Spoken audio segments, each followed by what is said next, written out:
પાકિસ્તાનમાંથી બે પ્રેમી પંખીડા તારો અને પૂજા કચ્છના ખડીર વિસ્તારમાં ભારત પાકિસ્તાનની સરહદ ઓળંગીને ભાગી આવ્યા છે। તેમણે 50 કિલોમીટરથી વધુનું અંતર કાદવ કીચડ અને પાણીમાં ચાલીને કાપ્યું છે। બંને એકબીજાને પ્રેમ કરતા હતા અને તેમને લાગ્યું કે પાકિસ્તાનમાં તેઓ હવે એક નહીં થઈ શકે, એટલે તેમણે ભારત ભાગી જવાનો નિર્ણય કર્યો। તારો અને પૂજાની આ કહાની સાંભળતા પહેલાં એક બીજી દુઃખદ ઘટના જાણવી જરૂરી છે, જે આ સમગ્ર પરિસ્થિતિને સમજવામાં તમને મદદ કરશે।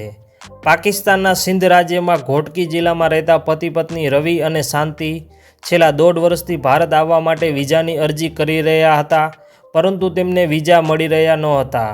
આથી 3 મહિના પહેલાં તેમણે સરહદ ક્રોસ કરીને ભારત આવી જવાનું નક્કી કર્યું। ભારતની સરહદ ઓળંગ્યા પછી તેઓ 10થી 12 કિલોમીટર ચાલ્યા, પરંતુ પાણી પૂરું થઈ જવાના કારણે ભૂખ અને તરસથી તેમનું મૃત્યુ થયું।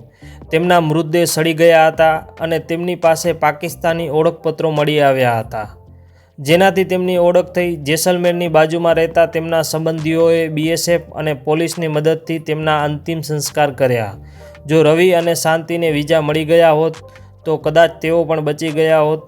ઓપરેશન સિંદૂર બાદ હાલમાં પાકિસ્તાન અને ભારત તરફથી વિઝા મેળવવાનું મુશ્કેલ બન્યું છે, જેના કારણે પાકિસ્તાનમાં રહેતા અલ્પસંખ્યકોને વધુ તકલીફો ભોગવવી પડે છે। હવે વાત કરીએ તારો અને પૂજાની। તેમનું ગામ લસરી સિંધના સલામકોટ જિલ્લામાં થરપારકર વિસ્તારમાં આવેલું છે અને તે ભારત પાકિસ્તાન સરહદથી માત્ર 1.5 કિલોમીટર દૂર છે। ગૂગલ મેપ્સ પર જોવા મળે છે કે ત્યાં માત્ર 30થી 40 કાચા મકાનો કે ઝૂંપડા છે। બંનેએ રાત્રે ભારત તરફ ભાગી જવાનું નક્કી કર્યું। સરહદથી ખડીર વચ્ચેનો આ રણ પ્રદેશ અત્યારે પાણીથી ભરેલો છે અને ત્યાં દલદલ પણ વધારે છે। તેઓ ઘરેથી થોડું પાણી લઈને નીકળ્યા હતા અને વચ્ચે એક ટાપુ ઉપર રાત રોકાયા। બીજા દિવસે તેમણે ખડીરની રખાલ પાર કરી।